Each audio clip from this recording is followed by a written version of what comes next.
Hey siblings, Maureen here. How are you doing? So I'm just here to share the 7 ways I practice self-improvement on a daily basis, on a weekly basis, on a monthly or yearly basis. One of the things I came to learn on my journey to living intentionally is that I am going to constantly be on the journey of self-improvement. That's if I want to keep giving the best and the highest of myself at each point in time. Who I am today is not who I was last week, and this transformation or this change is not going to happen automatically. I am going to contribute my quota to ensure that I improve myself so I can give the best of myself. If I do not put intention or put my heart into improving for the better, nothing remains static. I am going to start depreciating as a person in character, in my way of life, right? And in my overall attitude to life. But because I want to keep being better, I want to keep improving, I now have to put certain measures in place to make sure that I am actually improving constantly.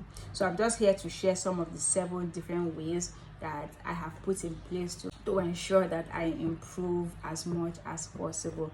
Number 1, I recognize and acknowledge my discontent for the present condition of life, right? And that also helps me recognize that there is a life that is better than this life I am living now. So having these 2 information at the foundation of my life, it enables me grow so I can become the next best version of myself, as against remaining at the status quo where I am now.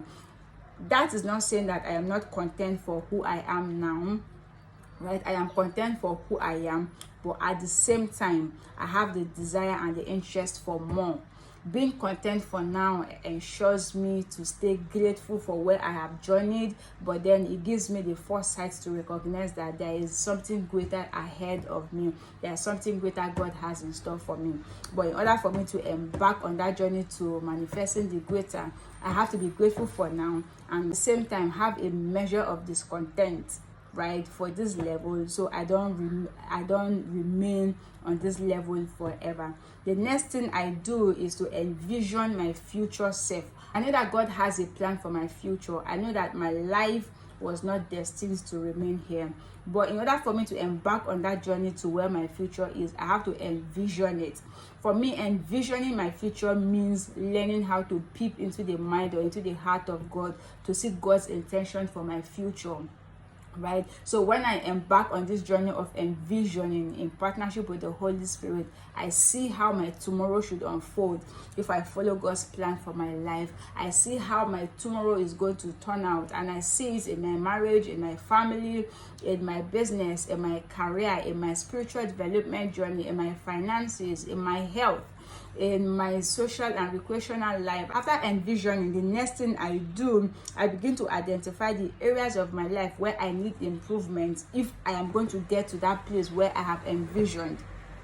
Envisioning the future gives me an idea of what I need to do today in order to get to that future. So the third thing I do is to identify those areas where I need improvement. If I have seen tomorrow that I'm going to own a school, I look at my life now. Do I look like someone who's going to own a school tomorrow? What are the things I need to do today in order to prepare me for that school I'm going to own tomorrow? So that is what identifying the areas I need improvement in. So identifying the areas that I need improvement must align and contribute to the future that I have envisioned for myself in partnership with the Holy Spirit. I am not one of those persons who is just doing personal development for personal development's sake. My personal development journey has a goal, it has an intention, it has a destination that I am embarking on.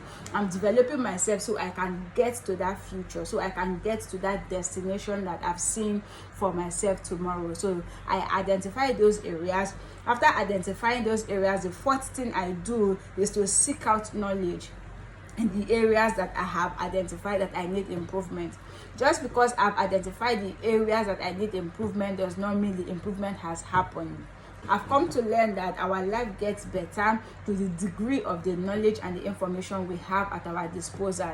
So when you want to improve yourself, After identifying the areas where you need improvement, the next thing I do, or the next thing I would encourage you to do, would be to find the information or the knowledge that can help you embark on that journey of improvement, so you can arrive at that future we have envisioned for yourself. So for me, I begin to seek out that knowledge. I find it in books, I find it in the Bible, I find it in watching YouTube videos, I find it in listening to podcasts, in going through some people's YouTube or Instagram channel. I have conversations with people. I find all of this knowledge sometimes in church, sometimes in my day-to-day life, but I am always looking for knowledge. I'm always reaching out for different people to teach me. That's also why I register for conferences, why I attend seminars, why I go for different events, because I am trying to aggregate all of the knowledge that I need in order for me to become the improved version of myself. So I seek out that knowledge, and it has to be an intentional seeking, and it has to be your responsibility, not the responsibility of other people. So the fifth thing I do is to commit to learning. So after I've been able to aggregate all of this knowledge that I'm looking for, after I've sought them out, I've bought the books, I've paid for the classes, the next thing I do is to actually sit down and commit to the learning. Right, I begin to read the books, and the way I read book is very interesting.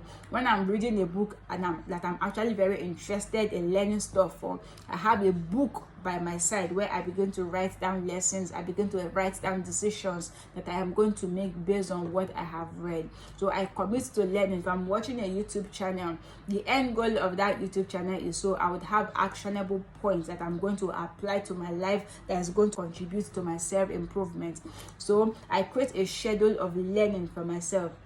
I know that I'm going to have 7 days in a week. In that 7 days, I have to include time for learning. I have to make out and create the time to learn so I can get better. You have to commit to growth.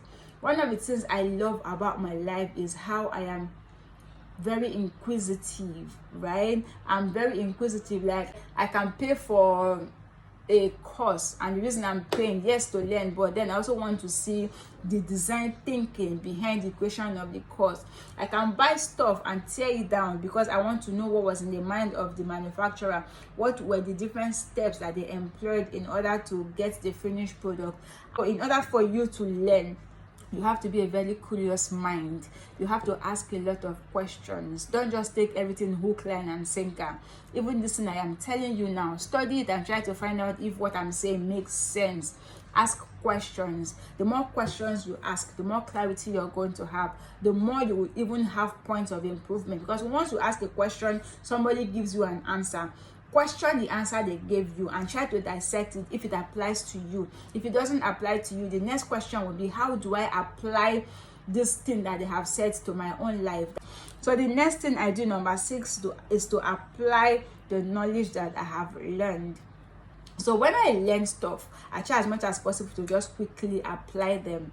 Sometimes I put measures in place to make sure that I apply them, maybe in a future date, maybe write it down somewhere, maybe set an alarm that's going to remind me to apply stuff.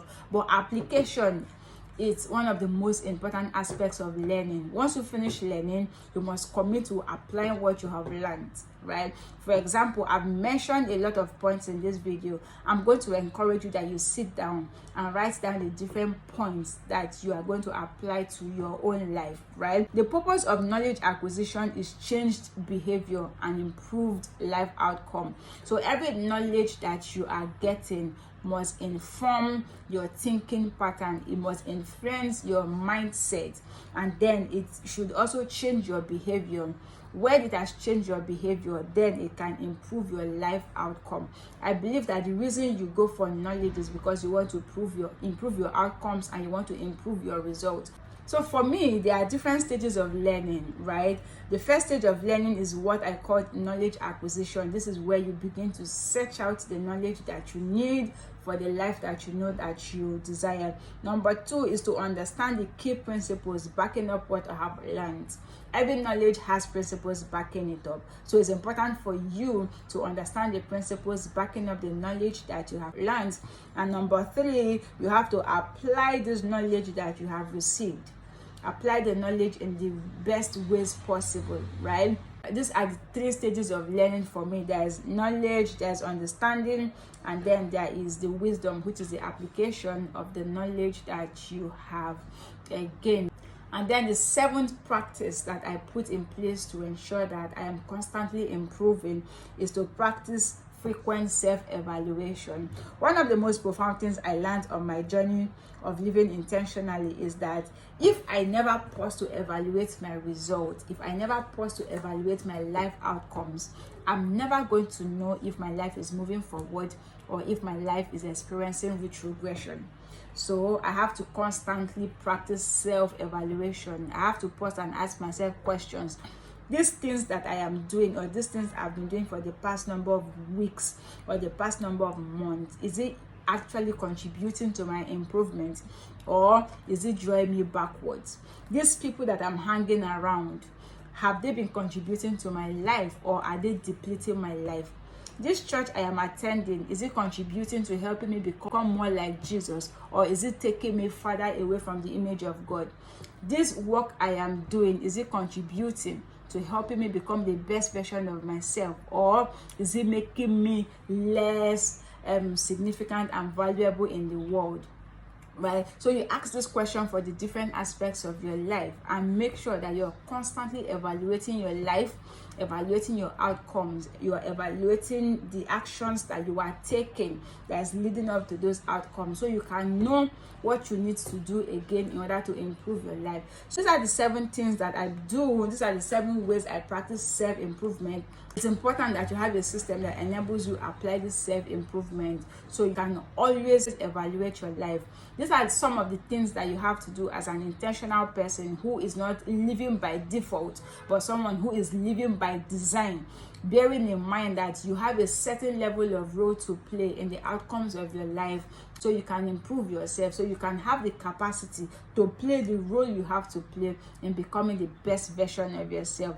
I hope this helps you. Have a beautiful day, darlings. I love you. See you in the next video. Bye-bye.